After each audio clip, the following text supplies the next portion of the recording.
Our hearts beat to the city streets. We began to feel the fire. We rise like tall buildings. Hello everyone, welcome to a new blog. আশা করছি সবাই খুব ভালো আছেন, আমিও ভালো আছি। আজকে একটি ব্লগ নিয়ে আসলাম। ব্লগে আমি আমার কিছু জিনিস শেয়ার করব।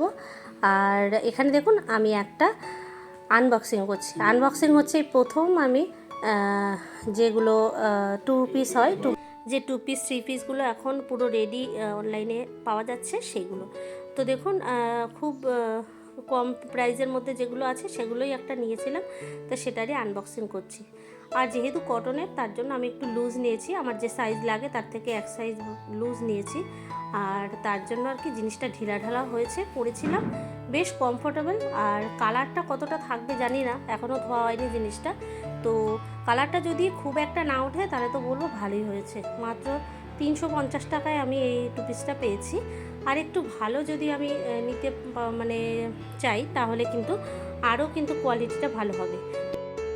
এখানে এক জায়গায় একটুখানি এরকম সুতোর দাগ মতো দেখছিলাম, কিন্তু দেখলাম যে না, ওটা কিছু না, ওটা জাস্ট একটা সুতো মোটা হয়ে আছে, ওটাতে কোনো অসুবিধা হবে না। আর এই যে প্যান্টটাও কিন্তু বেশ ভালো, একদম মিক্স অ্যান্ড ম্যাচ করে দুটো কালার দিয়ে বানানো হয়েছে। আবার প্যান্টের যে কলি, ওখানটায় কলিও অ্যাটাচ রয়েছে, যার জন্য কিন্তু যদি ভারী হয় কারো হিপ তাহলে কিন্তু অসুবিধা হবে না। তো যাই হোক, এটা কেমন হয়েছে আপনারা কিন্তু অবশ্যই কমেন্টের মাধ্যমে জানাবেন। আর আমি রাতে করেছিলাম পিৎজা বাড়িতে বানিয়েছিলাম। তো একদম খেতে প্রায় দোকানের মতো হয়েছিল, কিন্তু মাইক্রো ওভেনে বানানো আর এমনি ওভেনে বানানোর মধ্যে যে পার্থক্য থাকে, তাছাড়া বিশেষ কিছু পার্থক্য ছিল না। হয়তো আরও যে ফ্লেভারগুলো দোকানে দেওয়া হয় সেগুলো আলাদা সিক্রেট কিছু আছে, সেগুলো দিলে হয়তো আরও ভালো লাগতো, কিন্তু এটা দোকানের থেকে কোনো অংশেই কম না। আর এখানে আমি শেয়ার করছি এখন জামাই ষষ্ঠীর একটা ভিডিও। অনেকগুলো কিন্তু ছোট ছোট ক্লিপস নিয়ে আমি এই ব্লগটা আজকে রেডি করেছি। জামাই ষষ্ঠীতে বাড়ি গিয়েছিলাম, প্রায় 2 বছর পর আমি এই বাড়িতে গেলাম। অনেক দিন গ্রামের বাড়িতে যাইনি। আর গ্রামের বাড়ি আমার চাষবাসের বাড়ি, সেরকম যে ভীষণ পরিষ্কার পরিচ্ছন্ন সেরকমও নয়। তো যেরকম আছে সেরকমই দেখাচ্ছি। এখানে আমাদের গোটা ফল দিয়ে জামাইকে বরণ করতে হয়, মানে আশীর্বাদ করতে হয়, তো মা সেটাই করছে। আর দুপুরবেলা আমাদের এখানে মাংস মাছ এগুলো করা হয় না সব বাড়িতে, রাত্রিবেলা মাছ মাংস রান্না করা হয়। দুপুরে চিড়ে দই খই এগুলোই জামাইদেরকেও দেওয়া হয়, সবাই সেভাবেই খাওয়া হয়। তো সেটাই আর কি হচ্ছে এখন, সেই ভিডিওটাই আমি তুলে রেখেছি। আমার চ্যানেলটা যেহেতু গার্ডেন অ্যান্ড ব্লগ, তাই দুরকম ভিডিওই আপনারা দেখতে পান। গার্ডেনের ভিডিও থাকে, ব্লগ থাকে, আর সেই সাথে থাকে কিছু টিপস, কিছু ঘর সাজানো, এই সমস্ত আর কি।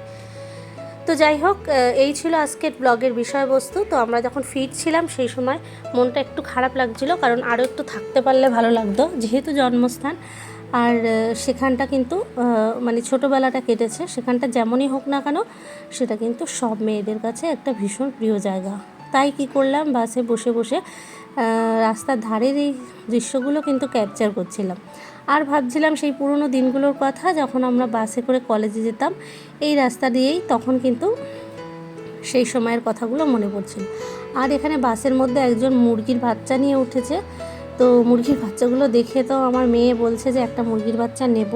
ওর বাবা তো কিছুতেই নিতে দেবে না, কারণ এগুলো তো খেলার জিনিস নয়, এগুলো ভালো করে পালতে না পারলে এগুলো কিন্তু মারা যায়। তো ও একটু রাগ করেছে এবং বলছে যে আর কোনো দিন আসবো না, কারণ ও তো বোঝে না ওর কাছে ওই বাচ্চাটা নেবে। এটাই কিন্তু একটা ভীষণ মানে ইচ্ছা বাচ্চাদের আর কি, মনের চাওয়া পাওয়া।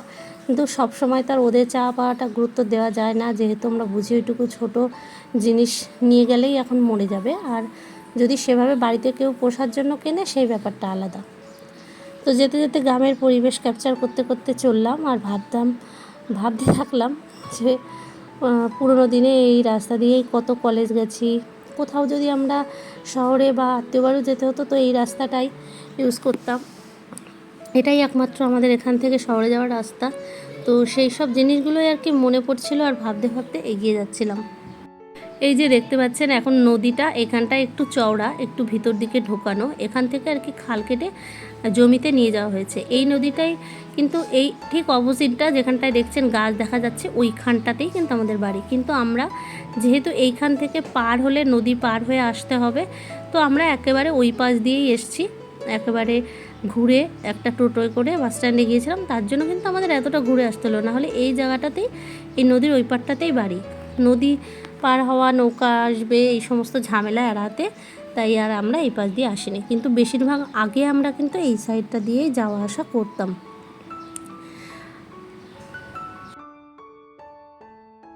আজকের ব্লগটা কেমন লাগলো অবশ্যই কিন্তু কমেন্ট করে জানাবেন বন্ধুরা। আর আমার যে সমস্ত ব্লগগুলোয় আপনারা অনেক অনেক ভালোবাসা দিচ্ছেন তার জন্য আপনাদের কাছে আমি অনেক কৃতজ্ঞ। আরও কী ধরনের কন্টেন্ট আপনারা দেখতে চান কমেন্ট করে জানাবেন। ভালো লাগলে লাইক কমেন্ট করবেন, সাবস্ক্রাইব করে আমার পাশে থাকবেন এবং বন্ধুদের সাথে শেয়ার করে নেবেন। আজকের মতো এটুকুই, আবারও নতুন একটা ভিডিও নিয়ে